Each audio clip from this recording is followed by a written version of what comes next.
S ಸರ್ಕಾರ್ news ವಾಹಿನಿಗೆ ಸ್ವಾಗತ. ಮಾಜಿ ಮುಖ್ಯಮಂತ್ರಿಗಳು ಆಗಿದ್ದ ದಿವಂಗತ ಎಸ್ಎಂ ಕೃಷ್ಣ ಅವರ ಅಂತಿಮ ಸಂಸ್ಕಾರದಲ್ಲಿ ಸಚಿವೆ ಲಕ್ಷ್ಮೀ ಹೆಬ್ಬಾಳ್ಕರ್ ಪಾಲ್ಗೊಂಡು ಪಾರ್ಥಿವ ಶರೀರದ ಅಂತಿಮ ದರ್ಶನ ಪಡೆದು ಗೌರವ ನಮನ ಸಲ್ಲಿಸಿದರು. ಎಸ್ಎಂ ಕೃಷ್ಣ ಅವರ ಸ್ವಗ್ರಾಮ ಮಂಡ್ಯ ಜಿಲ್ಲೆಯ ಮದ್ದೂರು ತಾಲೂಕಿನ ಸೋಮನಹಳ್ಳಿಯಲ್ಲಿ ನಡೆದ ಅಂತ್ಯಕ್ರಿಯೆಗೆ ಲಕ್ಷಾಂತರ ಜನ ಸಾಕ್ಷಿಯಾದರು. ಮಂಡ್ಯದ ಹಳ್ಳಿಯೊಂದರಲ್ಲಿ ಹುಟ್ಟಿ ಬೆಳೆದು ರಾಜ್ಯ ಹಾಗೂ ರಾಷ್ಟ್ರ ರಾಜಕೀಯದಲ್ಲಿ ತಮ್ಮದೇ ಛಾಪು ಮೂಡಿಸಿದ್ದ ಎಸ್ಎಂಕೆ ಇನ್ನೂ ನೆನಪು ಮಾತ್ರ.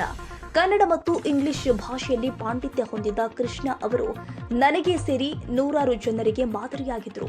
ಮುಖ್ಯಮಂತ್ರಿಗಳಾದ ಸಿದ್ದರಾಮಯ್ಯ, ಉಪಮುಖ್ಯಮಂತ್ರಿಗಳು ಹಾಗೂ ಕೆಪಿಸಿಸಿ ಅಧ್ಯಕ್ಷರು ಆದ ಡಿಕೆ ಶಿವಕುಮಾರ್, ಮಾಜಿ ಮುಖ್ಯಮಂತ್ರಿ ಬಿಎಸ್ ಯಡಿಯೂರಪ್ಪ, ಮಾಜಿ ಮುಖ್ಯಮಂತ್ರಿ ಹಾಗೂ ಕೇಂದ್ರ ಸಚಿವರಾದ ಎಚ್ಡಿ ಕುಮಾರಸ್ವಾಮಿ, ವಿವಿಧ ಮಠಾಧೀಶರು ಸೇರಿ ಸಚಿವ ಸಂಪುಟ ಸದಸ್ಯರು, ಹಾಲಿ ಶಾಸಕರು, ಮಾಜಿ ಸಚಿವರು, ಮಾಜಿ ಶಾಸಕರು, ಮಾಜಿ ಸಂಸದರು ಸೇರಿ ಸಾವಿರಾರು ಮುಖಂಡರು ಎಸ್ಎಂ ಕೃಷ್ಣ ಅವರ ಅಂತಿಮ ಸಂಸ್ಕಾರದಲ್ಲಿ ಭಾಗಿಯಾಗಿದ್ದರು.